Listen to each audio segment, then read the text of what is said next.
ओम नमो भगवते वासुदेवाय। नारायणं नमस्कृत्यं नरं चैव नरोत्तमं देवीं सरस्वतीं व्यासं ततो जयमुदीरये। नष्टप्रायेषु भद्रेषु नित्यं भागवत सेवया भगवतीरुत्तम श्लोके भक्तिर्भवति नैष्ठुकी।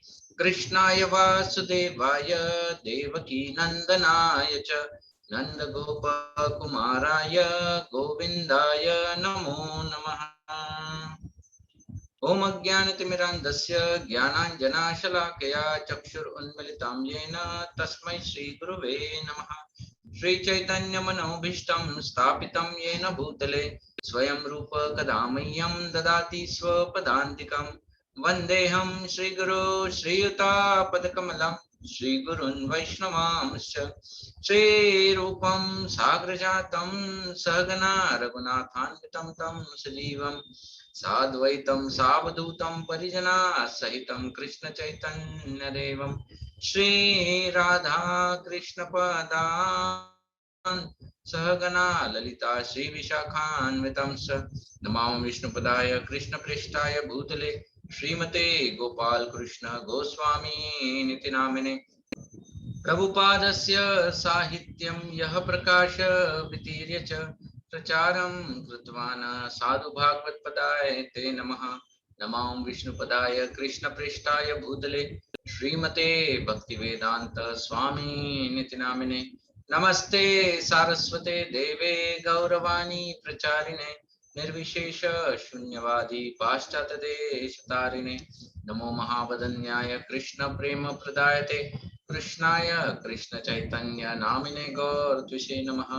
हे कृष्णा करुणा सिंधु दीनबंधु जगतपते गोपेशा गोपिका कांत राधा कांत नमोस्तुते।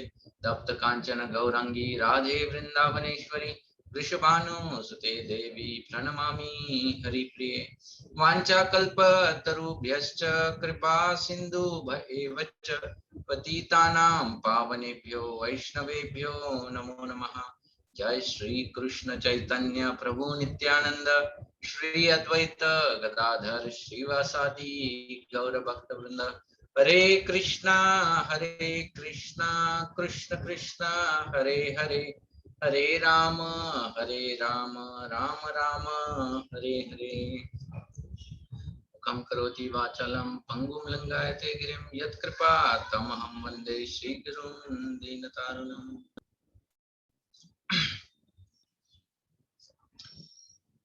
हरे कृष्णा। सो पिछली बार हम लोगों ने चर्चा की थी अजामिल के कथा में कि किस प्रकार से यमदूत और विष्णुदूत के बीच में जो वार्तालाप हो रहा था, तो उसमें विष्णुदूतों ने यमदूतों को भगवान के नाम की महिमा के बारे में समझाया और कैसे भगवान का नाम ये वो सरल साधन है जीवात्मा के लिए जिसको व्यक्ति कभी भी कहीं भी कैसे भी ले सकता है और उस नाम में वो क्षमता है कि वो अनंत जन्मों के पापों को वो नष्ट कर सकता है। लेकिन नाम की निरंतर आवृत्ति करने से धीरे धीरे हृदय शुद्ध हो जाता है और शुद्ध हृदय जब हो जाता है तो पापों के साथ भगवान के प्रेम जागृत होता है, भगवान की लीलाओं में मन लगना चालू होता है और व्यक्ति भगवत धाम लौट सकता है। तो इस प्रकार का बहुत सुंदर प्रवचन विष्णुदूतों ने नाम के बारे में यमदूतों को दिया।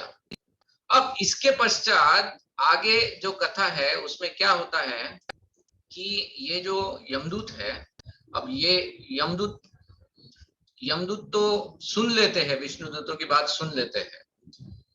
समझ में कितना आया पता नहीं, क्यों? क्योंकि गुस्सा बहुत ज्यादा था। पहली बार ऐसा हुआ था कि यमदूत किसी को लाने गए हैं और उनको लाने से रोक दिया गया है। आज तक कभी भी यमदूतों का जो कार्य है वो विफल नहीं हुआ था। इसलिए सुखदेव गोस्वामी आगे परीक्षित महाराज को बता रहे हैं यम पाशात निर्मुच्छ कि ये बार की घटना है, मतलब वो कहते हैं ना सनसनी खबर, पहली बार ऐसा हुआ है, आज से पहले कभी नहीं हुआ था। ऐसा आज तक कभी नहीं हुआ था कि कभी भी किसी ने गले में पड़े हुए पाश को काट दिया हो, और यमदूतों को ये बात सहन ही नहीं हो रही थी। यहां तक बताया जाता है अगले श्लोक में कि यमराजेन यथा सर्वम, कि ये जो यमदूत है ये अपनी हार होने के बाद ये सीधा यमलोक गए, यहां वहां कहीं नहीं गए, सीधा यमलोक गए। और यमराज से वो अभी कहने लगे कि ये सरकार, अगर आज हम कैसे बारंबार बच गए, वरना कल के न्यूज के हेडलाइंस में आपको अजामिल का नहीं हम लोगों का ही फोटो दिखता उधर। हम लोग ऐसे, ये 4 लोग आए थे, इतने शक्तिशाली थे कि हम लोग इनके नजदीक जाने की भी गुस्ताखी नहीं कर सकते थे। इतने बलवान ऐसे व्यक्ति थे। आज तो हम किसी तरह से बच गए सरकार, लेकिन आगे पता नहीं क्या होगा नहीं होगा। ओके, तो यमदूतों के अंदर एक तरह का आक्रोश था, और ये आक्रोश होने के वजह से यमदूतों को देखो विष्णु दूतों ने प्रवचन दिया है। Isn't it amazing? अब ये सुनने लायक है या पढ़ने लायक है श्रीमद् भागवतम में, कि विष्णु दूतों का प्रवचन सुनने वाला अजामिल भी था, और वही विष्णु दूतों का प्रवचन यमदूत भी सुन रहे थे। ओके, रादर विष्णुदूत यमदूतों को समझा रहे थे, अजामिल को नहीं समझा रहे थे। अजामिल तो पढ़े पढ़े वो बेचारा, वो तो परेशान हो गया था कि अब पता नहीं कौन सा पार्टी जीतेगा, ये जीतेगा या वो जीतेगा, अगर ये जीत गया तो ये तो घसीट के लेके जाएगा मुझे। इसलिए मन ही मन में प्रार्थना कर रहा था कि ये 4 जीत जाए। तो वो तो अपना डिबेट सुन रहा था दोनों के बीच में। वो लोग अजामिल से बात नहीं कर रहे थे, लेकिन प्रवचन सुन रहा था। वो सुना वो रहे थे इन चारों को, इन तीनों को, यमदूतों को सुना रहे थे। मतलब 3 यमदूत, 1 अजामिल, मतलब 4 का ऑडियंस था। 4 लोग प्रवचन में बैठे हुए थे और चारों लोग प्रवचन सुन रहे थे। असर किसके ऊपर हुआ? अजामिल के ऊपर, जो हम लोग आज सुनेंगे कि कैसे अजामिल के ऊपर असर हुआ। इन तीनों के ऊपर कोई असर नहीं हुआ, इन तीनों को समझा ही नहीं, नाम की महिमा इनको समझी ही नहीं। क्यों इन तीनों के अंदर कोई परिवर्तन नहीं हुआ, या इन तीनों को नाम की महिमा क्यों नहीं सुनी समझी? तो बताया जाता है क्योंकि ये यमदूत जो थे ये अपने ही आक्रोश में थे कि ऐसे कैसे हो सकता है, हम कुछ करने आए थे, ये लोग हमको कैसे रोक सकते हैं, मैं गलत कैसे हो सकता हूँ। तो आचार्य गण टिप्पणियों में बताते हैं कि जब कोई व्यक्ति किसी कारण गुस्से में होता है, या किसी के मन में अगर किसी के प्रति गुस्सा उत्पन्न होता है, तो तुम उसको कितना भी अच्छा क्यों ना समझाओ, उसके पल्ले में कुछ नहीं पड़ने वाला है। इसीलिए वो कहते हैं ना कि जब कोई गुस्से में है उससे बात नहीं करना ही ठीक होता है, क्योंकि जब व्यक्ति गुस्से में चला जाता है, जो उसको अच्छा समझाने जाता है वो उसको भी कुछ बुरा भला कह सकता है, वो उसको भी बुरा भला कह सकता है, उसके साथ भी उसका संबंध टूट सकता है। इसीलिए ऐसे व्यक्ति को उस समय जब तक वो गुस्से में है कुछ न कहना ही ठीक होता है, कि उसका गुस्सा थोड़ा शांत हो जाने दो फिर उसको बताओ। यमदूत क्योंकि आक्रोश में थे, तो इतनी भगवान के नाम की महिमा सुनने के बाद भी उनके अंदर कोई परिवर्तन ही नहीं आ रहा था, उनको कुछ समझ में नहीं आ रहा था। उल्टा वो यमराज के पास गए और यमराज के पास जाकर कंप्लेंट करने लगे कि विश्वनाथ चक्रवर्ती ठाकुर की टिप्पणी है श्रीमद् भागवतम के में, विश्वनाथ चक्रवर्ती ठाकुर की टिप्पणी है कि ये जो यमदूत है वो मानो इस तरह से बात कर रहे थे कि आपस में, यमराज के सामने नहीं, आपस में, कि अगर यमराज ने तुरंत इन चारों को पकड़कर अगर दंड नहीं दिया तो हम इस जुगनू की नौकरी छोड़ देंगे। दिस इज, इतना फ्रस्ट्रेशन हो गया था उनको, इतना क्रोध आ गया था कि वो बोल रहे थे इसकी नौकरी छोड़ देंगे। हम लोग ये नौकरी कर किसके लिए है, यू नो, कर किसके लिए है? अपना पेट पालने के लिए, बीवी बच्चों का पेट पालने के लिए। और अगर हमारा जो प्रोटेक्टर है, मतलब जिसके अंडर नौकरी कर रहे हैं, अगर वही हमारी रक्षा नहीं कर सकता है, तो फिर ऐसे व्यक्ति की नौकरी करने में क्या मतलब?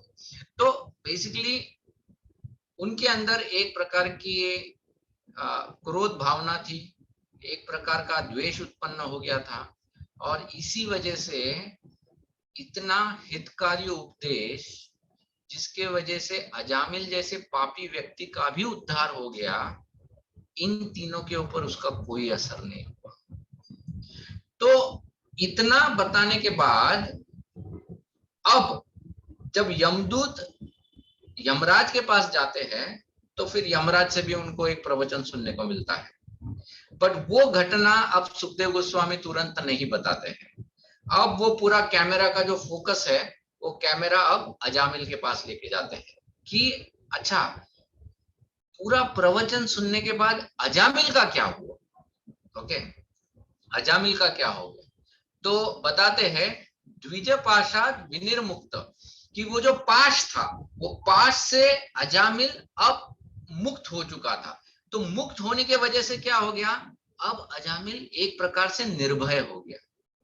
उसको ये सांत्वना हो गई कि चलो, अब ये लोग जो मुझे पकड़ के ले जाने के लिए आए थे, अब वो चले गए हैं, अब मैं मुक्त हो चुका हूं। तो एक प्रकार के सांत्वना उसके अंदर उत्पन्न हुई।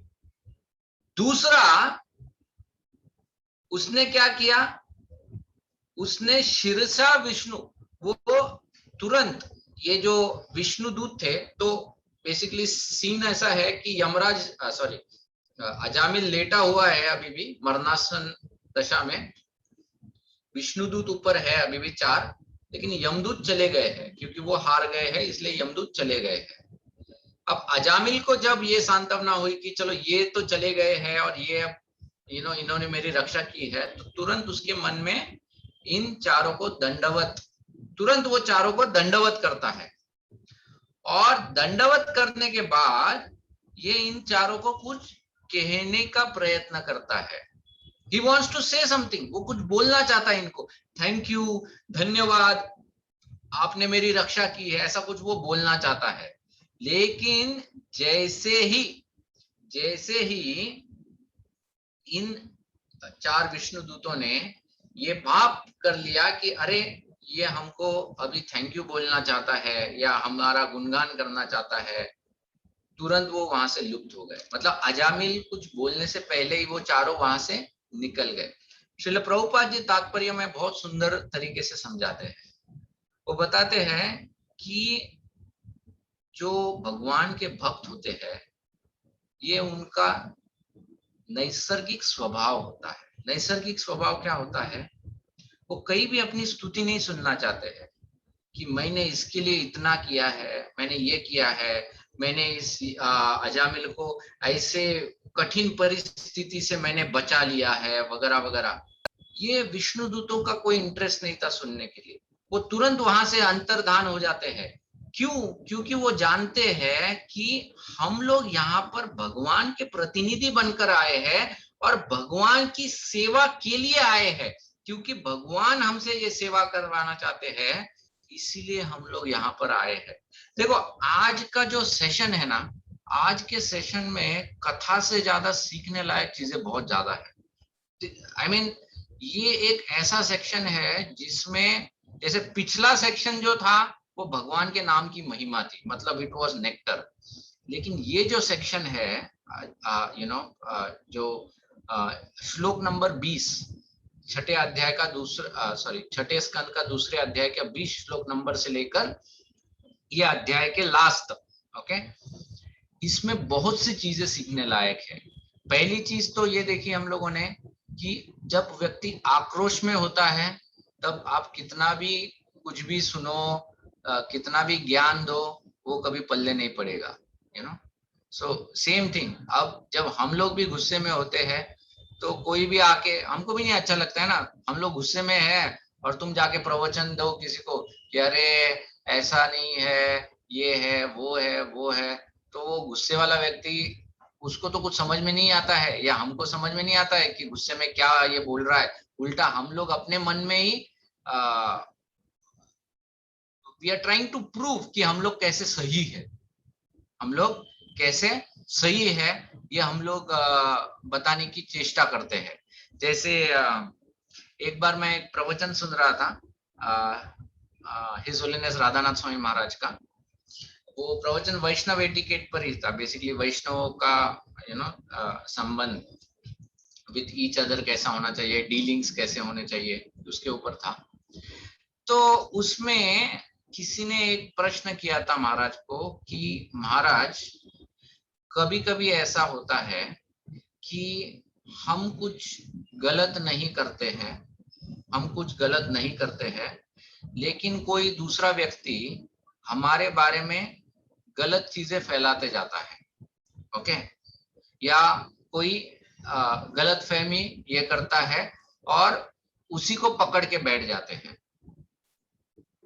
तो तब महाराज ने कहा कि देखो,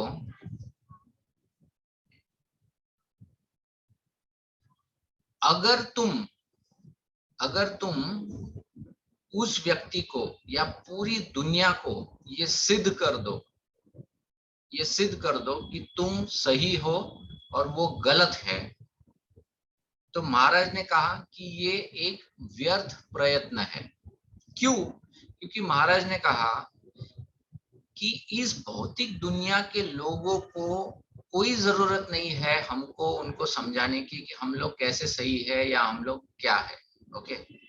हमारा संबंध जो है वो भगवान के साथ है।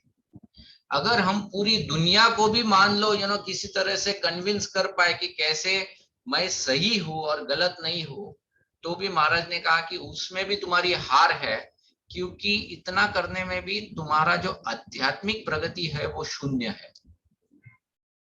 तो क्यों ऐसे बातों में व्यर्थ समय गंवाना है। तो ये छोटे छोटे ऐसे वैष्णव डीलिंग्स है, या व्हाट कैन आई से, इट्स लाइक वैष्णव बिहेवियर है। ये सिर्फ वैष्णवों का नहीं है, रादर महाजनों का या महात्माओं का बिहेवियर है कि कैसे वो बिहेव करते हैं। जैसे एक हमारे संप्रदाय में भी हैड दिस रूप गोस्वामी, ओके। तो रूप गोस्वामी के समय में एक बहुत प्रख्यात स्कॉलर था।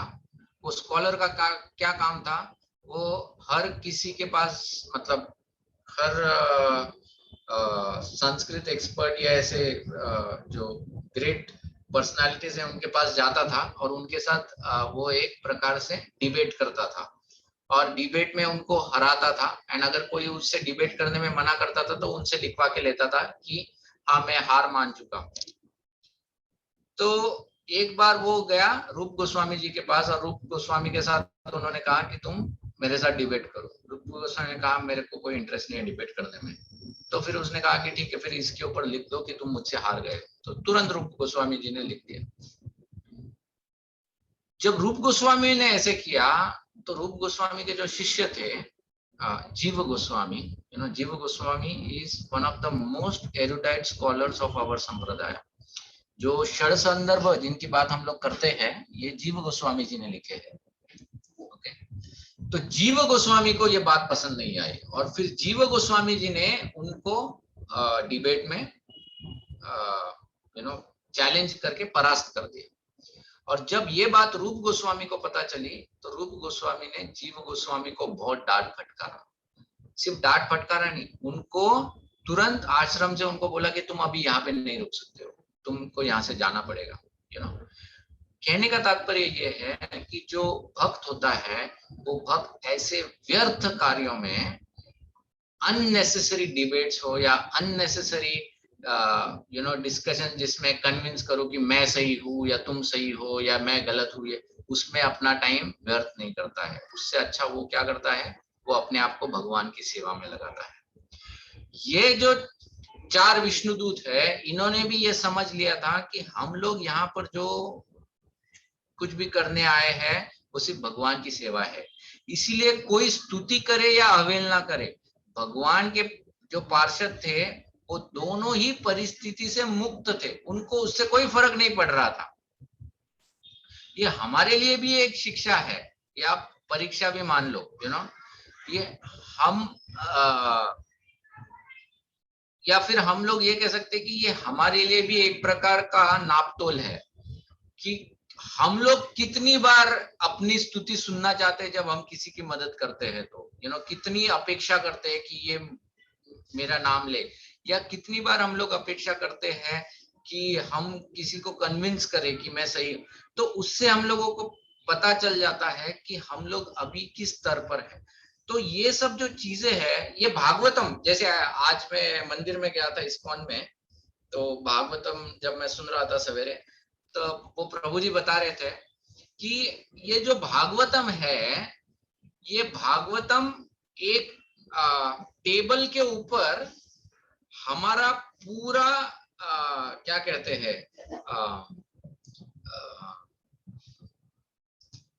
डायग्नोसिस पूरा खोल के रख देता है कि तुम्हारे अंदर ये प्रॉब्लम है, ये है, ये है, ये है। अब तुमको इसको स्वीकार करना है या नहीं करना है, ये तुम्हारे ऊपर छोड़ दिया है। लेकिन वो पूरी तरह से वो एकदम ओपनली, इसमें कोई भी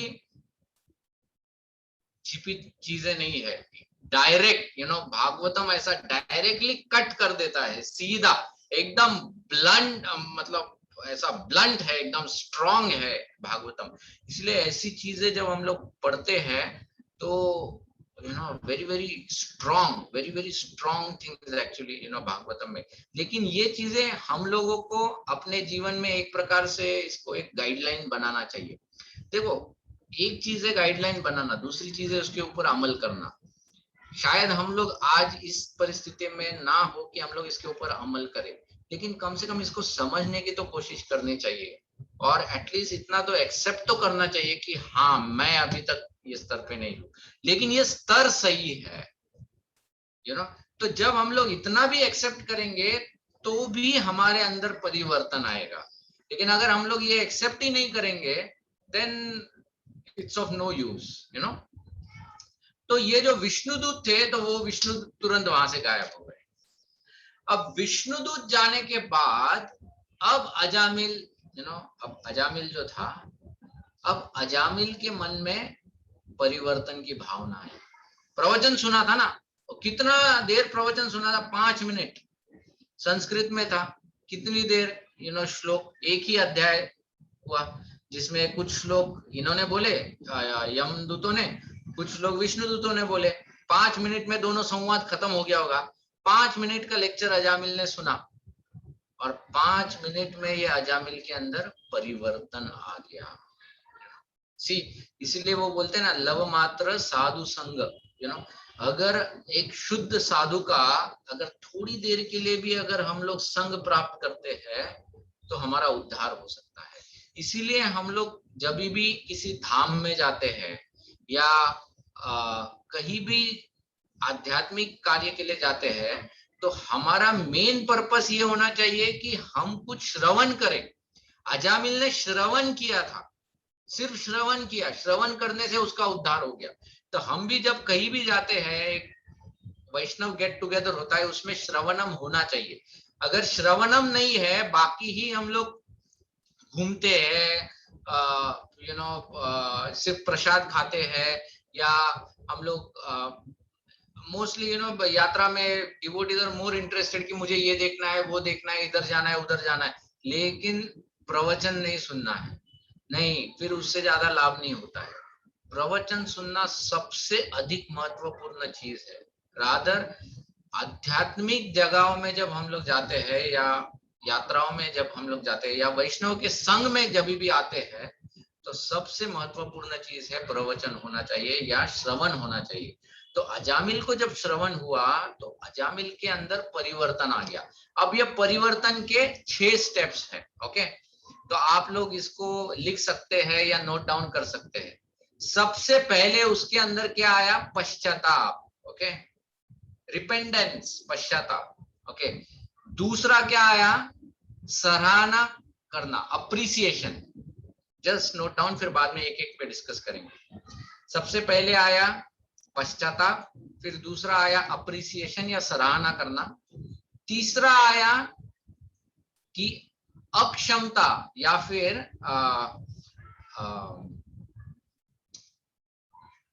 understanding the imperfection with in, कि मैं कैसे इम्परफेक्ट हूं या मैं अपनी गलतियां। चौथा आया संकल्प, ओके, डिटर्मिनेशन। पांचवा आया संकल्प के ऊपर अमल करना या फिर इम्प्लीमेंटेशन, और छठा आया परफेक्शन, ओके, सफलता। ओके, सो क्या क्या है, repentance, appreciation, then imperfection, then determination, implementation and perfection. ऐसे 6 स्टेप प्रोसेस है जो श्लोक नंबर 26 से लेके आगे बताया गया है। ओके, अब क्या क्या हुआ, तो सबसे पहले अजामिल के मन में पश्चाताप हुआ। किस बात का पश्चाताप हुआ? देखो, पश्चाताप होना ये बहुत आवश्यक है। ये जो पश्चाताप की बात हम लोग यहाँ पर कर रहे हैं, this is not depression. Okay, depression वो स्थिति होती है जिसमें जब कोई व्यक्ति जाता है तो वो कुछ प्रोडक्टिव नहीं कर पाता है, वो सिर्फ एकदम नेगेटिव चीजें सोचता है या मतलब वो एकदम नेगेटिव एंगल में जाता है। लेकिन पश्चाताप जो होता है, वो रिपेंटेंस जो होता है, रिपेंटेंस बहुत जरूरी होता है। ओके, हृदय द्रवित होना कि हाय मैं ये कितनी बड़ी गलती की है, ये अजामिल के मन में ये पश्चाताप आया कि मैंने कितनी बड़ी गलती की है। क्या गलती की है?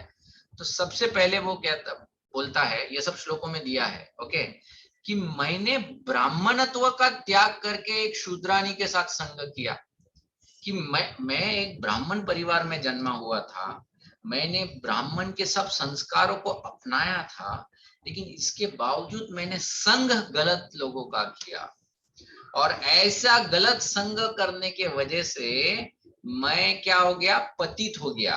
ओके, उसमें उसने लिखा है कि जायता आत्मना, जायता आत्मना मतलब मैंने एक वेश्या के गर्भ से जन्म लिया।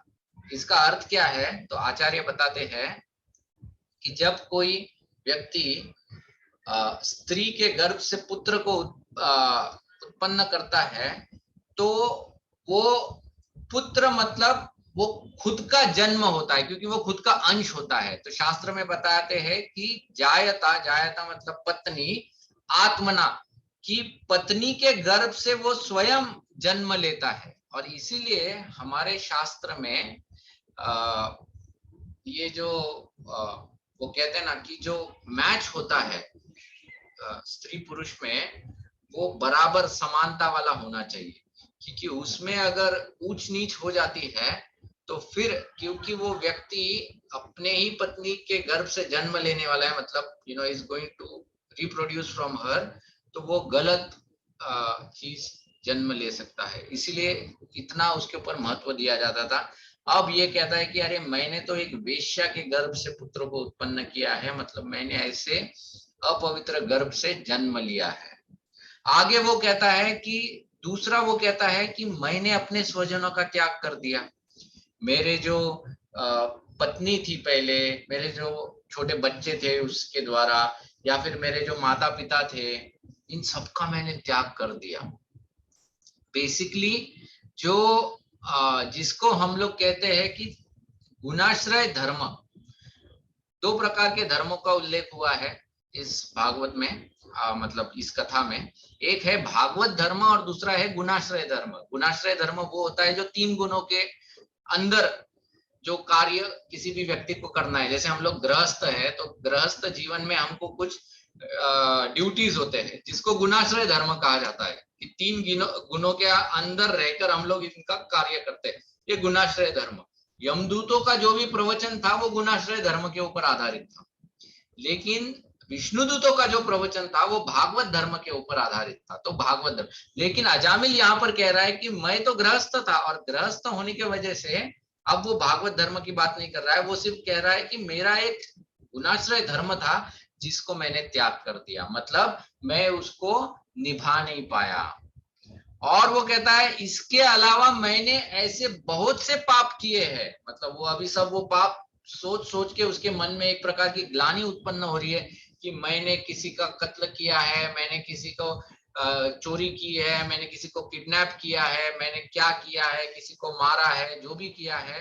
वो कह रहा है कि ये सब पाप करने के लिए तो मुझे अवश्य ही नर्क में जाना चाहिए था। तो इस प्रकार से उसके मन में एक प्रकार का पश्चाताप आ रहा है कि क्यों है ये ऐसा मुझसे हुआ है। तो जब पश्चाताप आता है, देन द नेक्स्ट स्टेप क्या है? नेक्स्ट स्टेप ये आती है कि अब पश्चाताप के बाद, क्योंकि वो बच गया, नर्क में जाने से बच गया, तो उस परिस्थिति को या उस परिस्थिति को निर्माण करने वाले जो व्यक्ति है उनके प्रति वो आभार व्यक्त कर रहा है। ओके, सराहना कर रहा है कि देखो मेरा कितना सौभाग्य है। क्या सौभाग्य है कि ऐसे नर्क की परिस्थिति से भी मुझे बचा लिया गया। क्या मैं ये सपना देख रहा हूं? जरूर मैंने मेरे पिछले जन्मों में कुछ पुण्य किया होगा या फिर मेरे ऊपर किसी की कृपा प्राप्त हुई है जिसकी वजह से मैं ऐसे इस परिस्थिति में से या नर्क में जाने वाली परिस्थिति से बच गया। अब जब सराहना की, उसके बाद में ही उसके अंदर एक दीनता का भाव है, घमंड नहीं है कि देखो इतना नेगेटिव पोजीशन होने के बावजूद मैं आज खड़ा हूं, अपने पैरों के ऊपर खड़ा हूं, ऐसा ये भाव नहीं। उसके अंदर एक दीनता का भाव उत्पन्न हुआ। दीनता का भाव क्या था कि मेरी ये लायकी नहीं थी कि मुझे ये प्राप्त हो। मैंने ऐसा कुछ भी नहीं किया था जिसके वजह से मैं भगवान का नाम भी याद कर सकूं।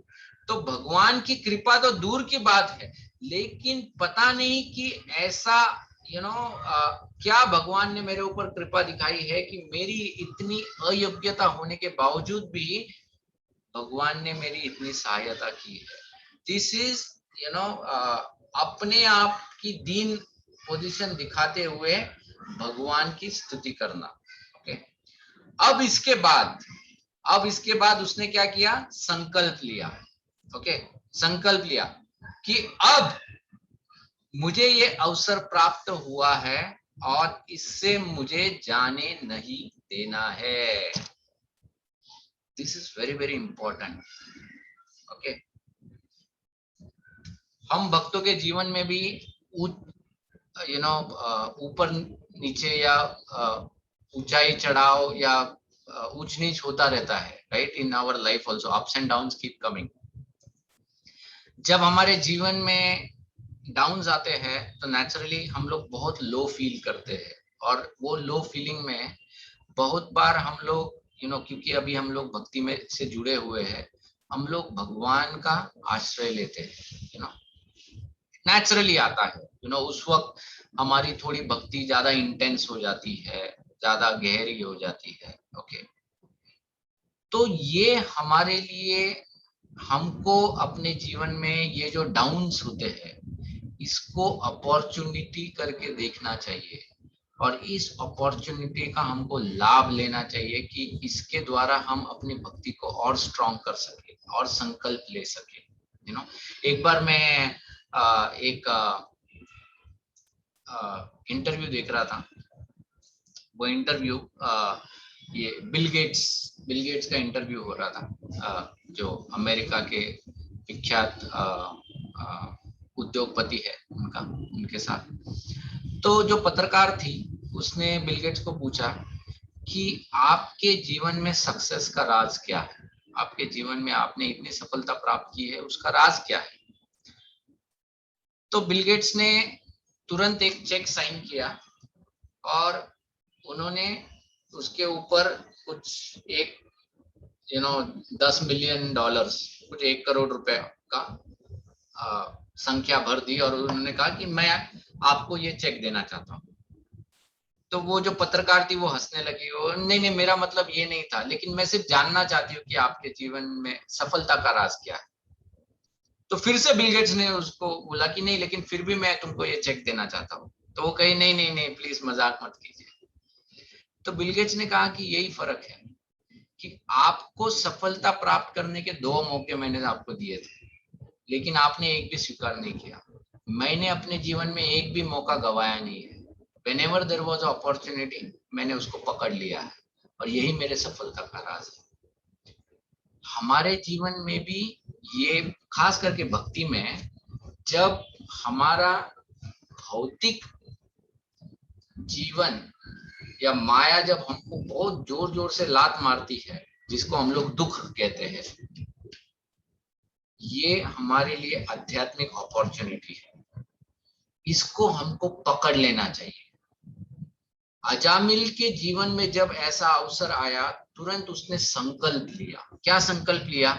सबसे पहले वो कहता है कि मैं अब इसके बाद अच्छी तरह से भक्ति करूंगा, जिसके द्वारा फिर से मैं अपने जीवन का पतन नहीं होने दूंगा। ये संकल्प किया उसने कि मैं अभी अच्छी तरह से भक्ति करूंगा, वापिस अपने जीवन में पतन नहीं होने दूंगा। दूसरा, उसने कहा कि जो भी भोग के पीछे मैं दौड़ रहा था, जिसके वजह से मेरा पतन हुआ आज, जिसके वजह से इस वेश्या के साथ मैंने संग किया है, ये सब भोगों का मैं त्याग करके मैं यहाँ से दूर चला जाऊंगा। और तीसरा उसने कहा कि मैं नियमों द्वारा भक्ति करूंगा, by following rules and regulation. जो प्रभुपाद जी ने हमको रूल्स एंड रेगुलेशंस दिए, तो वैसे नियम के साथ मैं भक्ति करूंगा ताकि वो टिकी रहे। इस प्रकार के उसने संकल्प किए कि मैं कैसे मेरी भक्ति को अच्छी तरह से करूंगा। ओके, तो संकल्प बहुत बहुत आवश्यक है। अच्छा, संकल्प करना एक चीज होती है और उसके ऊपर अमल करना ये दूसरी चीज होती है। बहुत बार हम लोग संकल्प तो कर लेते हैं, बहुत बार मन में आता है कि अब मैं ये नहीं करूंगा, वो नहीं करूंगा, इसके वजह से ये सब मुझे ऐसा ऐसा सुनने को मिलता है या ये करने को मिलता है। अब मैं सिर्फ अच्छी तरह से भक्ति करूंगा, या मैं रोज टेम्पल में जाऊंगा, या कल से मैं सीरियसली 16 माला करूंगा, या मैं ये करूंगा वो संकल्प बहुत लोग कर लेते हैं, लेकिन उसके ऊपर अमल करने वाले बहुत कम होते हैं। मुझे याद है इन माय स्कूल डेज, मेरा एक मित्र था, वो काफी उद्दंड था, like he was never very serious about उसके स्टडीज वगैरह के बारे में। उसकी माँ हमेशा परेशान होती थी। उसकी माँ मुझे जानती थी, तो बहुत बार मुझे बताती थी कि तुम मेरे बेटे के साथ साथ साथ तुम पढ़ाई किया करो। तो मैं उनको कहता था कि नहीं नहीं, मेरा भी पढ़ाई खराब हो जाएगा, इसलिए मैं नहीं करूंगा वगैरह वगैरह ऐसा। लेकिन वो मित्र भी था मेरा। तो जब मैं मेरा जो 12वीं था, उस समय में उसकी माँ कैंसर की वजह से गुजर गई। तो वो घटना के बाद मैं उसको मिलने गया था। तो जब मैं मिलने गया था, तो वो बहुत डिप्रेशन में था, मतलब बहुत दुखी था नेचुरली, क्योंकि माँ गुजर गई है। तो मुझे बता रहा था कि उदय, बहुत बहुत दुख हो रहा है मुझे, और मैं जब माँ को एम्बुलेंस से घर लेके आ रहा था, तब मतलब माँ तो मर चुकी थी, तो डेड बॉडी। तो तब उसने कहा कि मैंने माँ को वहां पर वचन दिया था कि हे मम्मी, अब मैं जो भी उद्दंडपना है वो सब छोड़ छाड़ के अब मैं एक बहुत अच्छा व्यक्ति बनूंगा, एंड देन जैसा आप मुझे चाहती थी, मैं एक IIT या IIM में जाके अपना एजुकेशन करके I will become a very successful person, ऐसा करके मैंने प्रॉमिस दिया था माँ को। मैंने कहा चलो अच्छी बात है, वेरी गुड एक्चुअली। फिर उसके बाद मैं लगभग 3-4 साल बाद उसको मिला, मेरी इंजीनियरिंग के बाद फिर से मुझे वो एक बार मिला था। जब वो मिला तब मैंने उसको पूछा क्या कर रहे हो? बोले कुछ नहीं, मैंने सब एजुकेशन वगैरह सब छोड़ दिया। बोला क्यों? बोले नहीं होता है ये सब अपने से वगैरह वगैरह। तो बेसिकली संकल्प करना एक चीज होती है, जब दुख में लोग होते हैं ना तो संकल्प बहुत इजीली कर देते हैं उस वक्त, समहाउ उनके अंदर वो शक्ति आती है या वो बुद्धि जागृत होती है संकल्प लेने की। लेकिन वो संकल्प ज्यादा दिन तक टिक नहीं पाता है अगर उसको सही तरीके से उसके ऊपर अमल नहीं करो तो।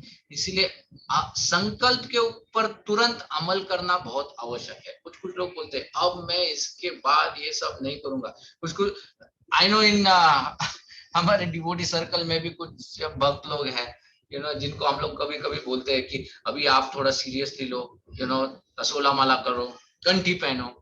तो फिर वो बोलते हैं नहीं प्रभु जी करना है प्रभु जी, अभी जैसे ही अभी हम लोग थोड़ा सा ये जॉब वॉब है रिटायर हो जाएंगे तो हम लोग फिर तो क्या भक्ति करना है 16 माला। रिटायर हो जाने के बाद भी क्या होता है, कुछ नहीं होता है, फिर दूसरे कुछ कार्यों में लग जाते हैं, या फिर बोलते कंठी माला पहनना है अब नहीं बाद में, अब नहीं बाद में। तो इस तरह से संकल्प जो होता है उसके ऊपर अगर अमल नहीं करेंगे तो हम लोग आध्यात्मिक प्रगति नहीं कर पाएंगे, उल्टा हम लोग वापस नीचे आ जाते हैं, रीसेट हो जाते हैं। अजामिल के केस में उसने संकल्प किया और संकल्प के ऊपर अमल किया। क्या अमल किया?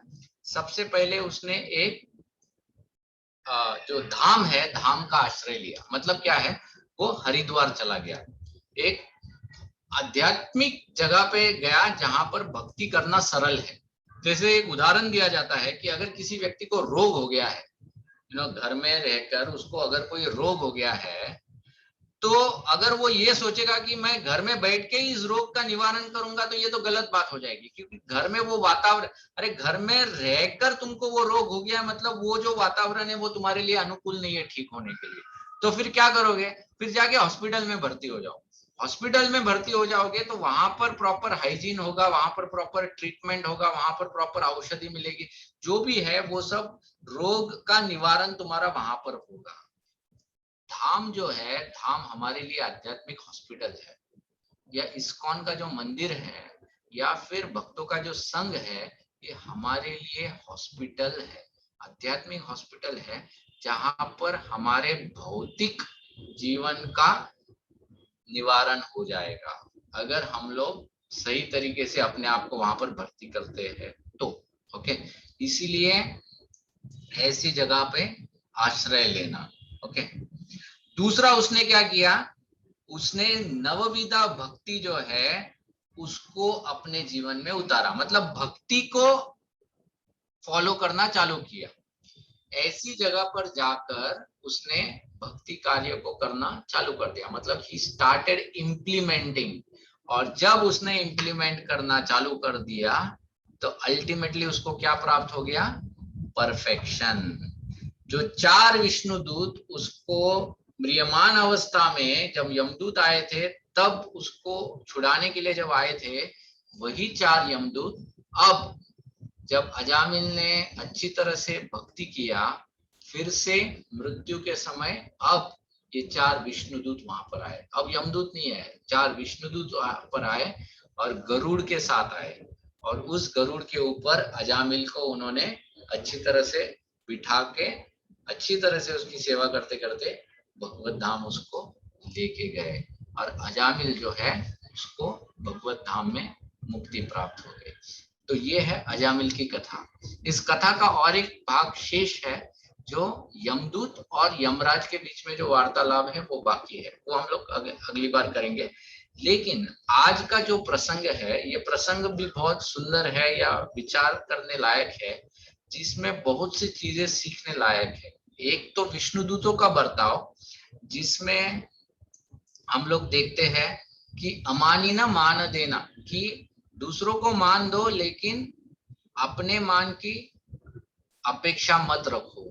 अगर रखोगे तो फिर मुंह के बल गिरोगे, हमेशा निराशा प्राप्त होगी, तो मत रखो, क्योंकि उसकी वजह से तुम्हारी ही भक्ति क्षीण हो जाएगी।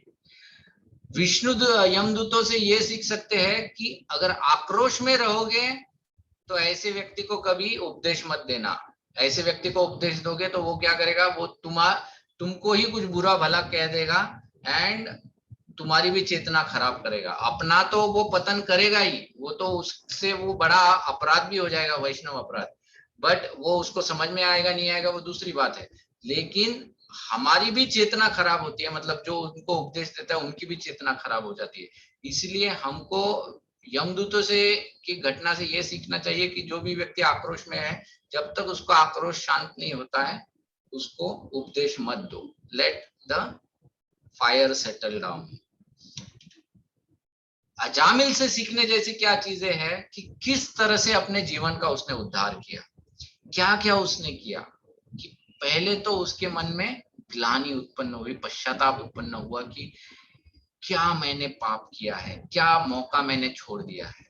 उसके बाद में उन लोगों के प्रति एक प्रकार की कृतज्ञता उत्पन्न हुई कि जिन्होंने उनको बचाया है। फिर एक दीन भावना भी उत्पन्न हुई कि नहीं, मैं इसके योग्य नहीं था, आई वॉज नॉट क्वालिफाइड, इतना सब कुछ मुझे जो प्राप्त हुआ है। अब ये करने के बाद फिर संकल्प लेना कि अब मुझे कुछ करना है और मुझे इसमें से बाहर निकलना है। संकल्प लेने के बाद उस संकल्प के ऊपर अमल करना, ये नहीं कि डायरी के ऊपर लिख दिया संकल्प, अब जब न्यू ईयर आएगा तब मैं करूंगा, और न्यू ईयर आने तक या तो हम संकल्प भूल जाते हैं या डायरी घूम जाता है। वो वाला चीज नहीं था, तुरंत इम्प्लीमेंटेशन, ज्यादा देर तक उसको प्रोलॉन्ग नहीं करना है। और ये करने के बाद क्या होता है, ऑटोमेटिकली परफेक्शन। तो यही अजामिल की कथा है। किसी को कोई प्रश्न है इस कथा के ऊपर जो हमने चर्चा की? Any questions?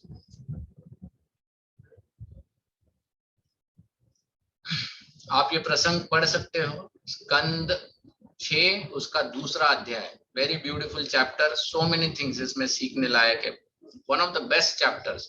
इसमें हरिनाम का भी महात्म्य पढ़ने को मिलता है और ऊपर से प्रैक्टिकल एप्लीकेशन है कि हम इसको जीवन में कैसे उतारे, ये भी सीखने को मिलता है। दोनों इट्स एकदम लीथल कॉम्बिनेशन। बहुत सुंदर है ये चैप्टर और ये कैंटो।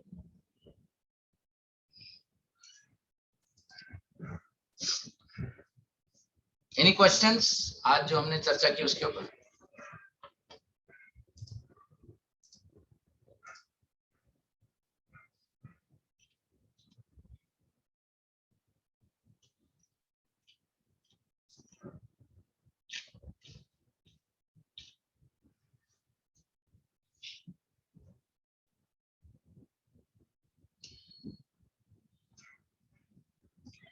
ठीक है, गुड। सो अगर कोई प्रश्न नहीं है तो फिर हम लोग इस कथा का जो शेष भाग है, जो यमदूत और यमराज का जो संवाद है, उसके ऊपर फिर हम लोग अगले शुक्रवार को चर्चा करेंगे। प्रभु जी, एक क्वेश्चन है। यस माता जी। जब भी हम संकल्प करते हैं तो संकल्प के ऊपर टिके रहना ये बहुत बड़ी जिम्मेदारी होती है, but sometimes situations makes the person not to be adhere to the sankalp, तो that is also not good. जैसे कि फॉर एग्जाम्पल सपोज मैंने संकल्प किया नहीं 4:30 definitely I am going to get up and I'm going to be with the Mangal Aarti, but say by you get operations or something like that and that sankalpa gets cannot be fulfilled, so ऐसे में it is excusable or not? See, accidental क्या बोलते हैं, failure या फिर accidental misses are excusable, not a problem. और ये जो संकल्प की बात यहाँ पर चल रही है वो कोई आप ऐसी कोई कसम वगैरह नहीं ले रहे हो, but sankalp basically you are making a commitment with your own self. Correct. And जहां तक संकल्प टिकाए रखने की बात आती है, तो मैंने एक बार राधेश्याम प्रभु के प्रवचन में सुना था, तो उन्होंने बताया था कि जब भी हम लोग ये कुछ अच्छे संकल्प लेते हैं ना, तो तुरंत 10 लोगों को बता देने चाहिए। तो क्या होता है ना, वो प्रेशर के वजह से कि अब मैंने 10 को बताया है, अब नहीं करूंगा तो गड़बड़ हो जाएगा।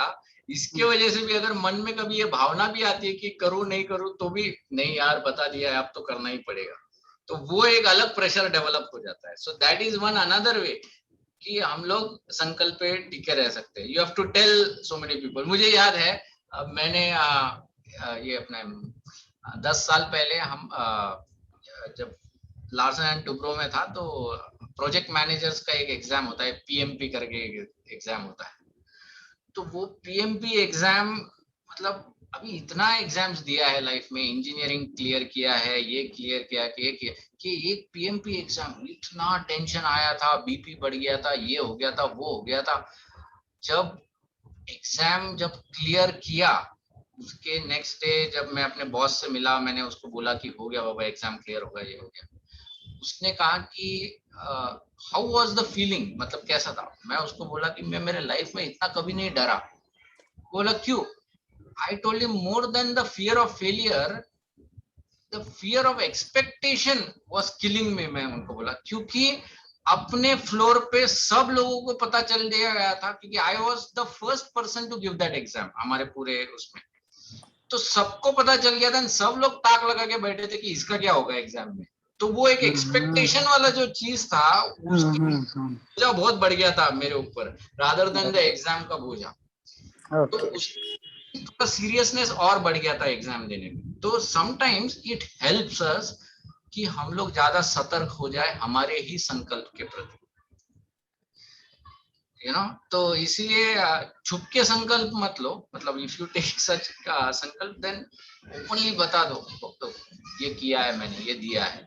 तो कभी अगर संकल्प नहीं भी कर पाए तो भी अपने भक्त बहुत मर्सीफुल होते हैं, लोगों की गलती निकालने के लिए परफेक्ट होते हैं। भक्तों को तो तुरंत वही चाहिए रहता है, वो तुरंत आगे, अरे तुमने बोला था ये करोगे, आज तो दिखे नहीं, ये नहीं वो नहीं, तो खत्म तुरंत, यू नो। तुरंत हम लोग वापस आ जाते हैं लाइन के ऊपर कि चलो बाबा, नहीं नहीं संकल्प लिया है तो करना पड़ेगा। सो that is the best way माता जी। या हरे कृष्ण, समझ में। सेकंड क्वेश्चन, अजामिल जैसे कि मीन्स उसको समझ में आया because he was about to die and he आत्मा could understand the you know dialogue between both of them. Yes. Many a times, means like almost all the times we don't know na that We हमको don't कैसे know, उसको हमको opportunity मिल भी नहीं सकती वापस to rectify. नहीं नहीं, you don't have to wait till that position ना, आपको वो समय तक रुकने की जरूरत नहीं। माय पॉइंट इज कि भगवान इतने मर्सीफुल है, या दैट्स व्हाट। हाँ, मरने से पहले ही भगवान हमको बहुत बार लात मारते हैं अपने लाइफ में। There will be many ups and downs माता जी, अपने लाइफ में आते हैं।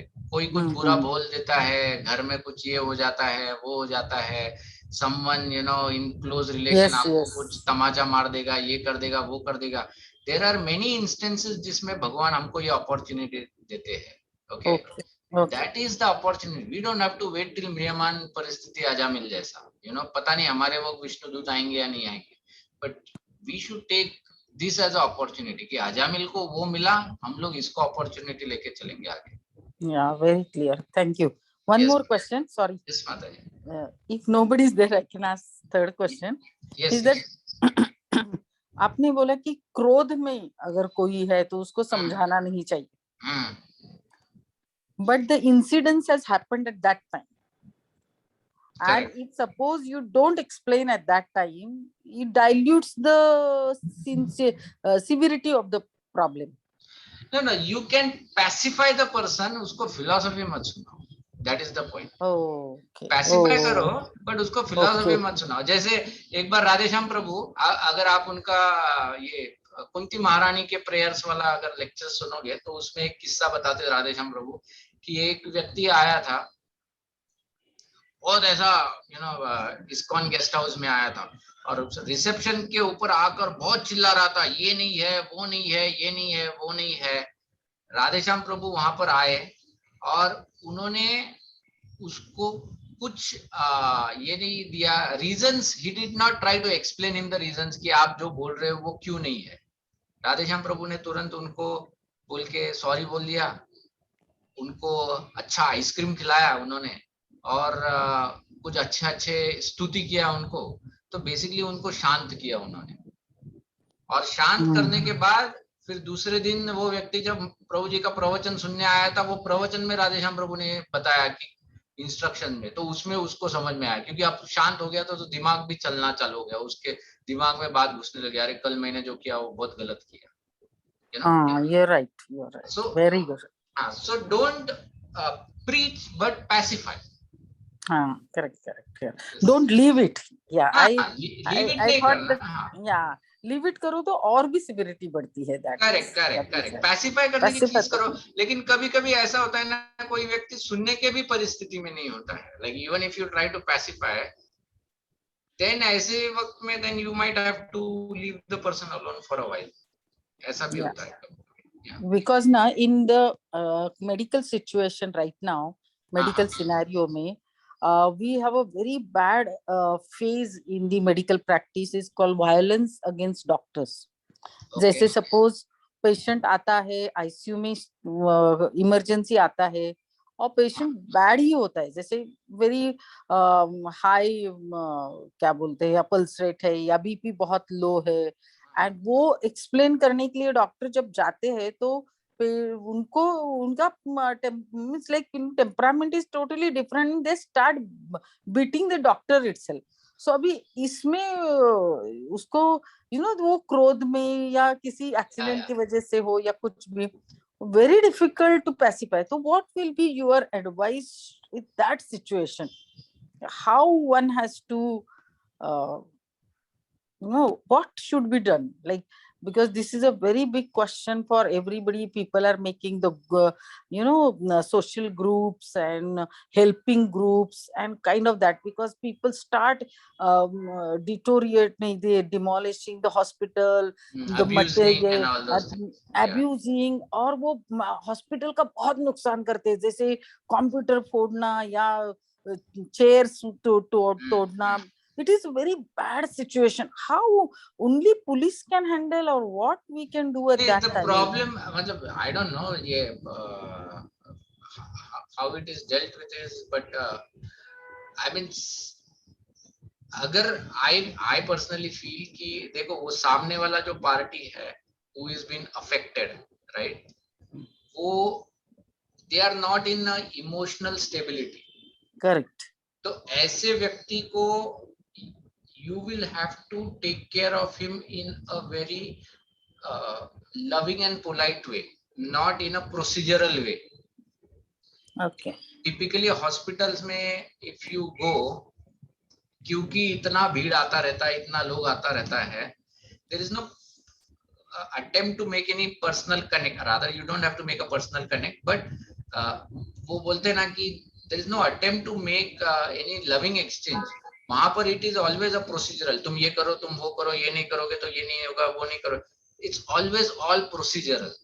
तो जब ऐसा आता है तो उसकी तो मनस्थिति पहले से बिगड़ी हुई है, ऊपर से तुम अगर एक प्रोसीजर उसको चिपकाओगे तो वो naturally people are going to get mad, angry. So for that I think there has to be some kind of dealings which will first give them a comfort feeling that we care for you, we are here for you.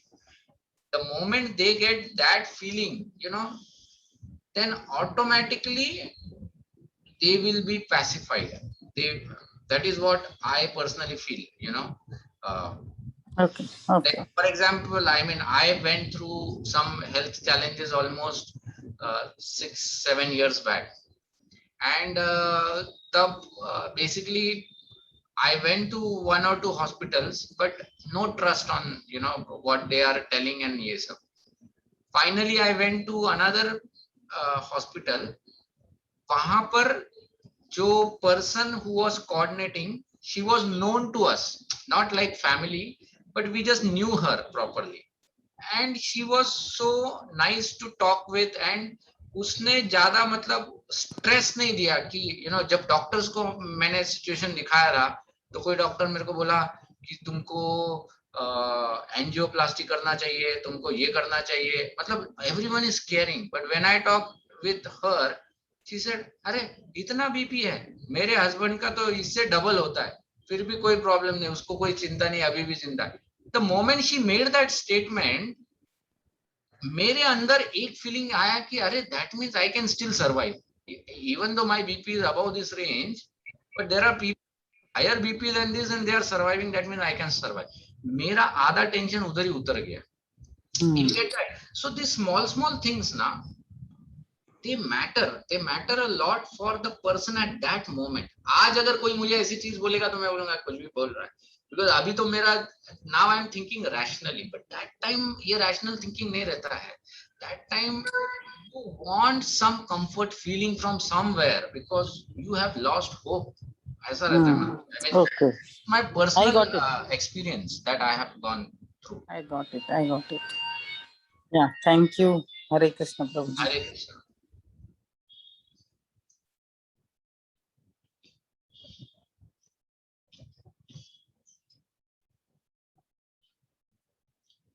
Okay. Any other question? किसी को और कोई प्रश्न है?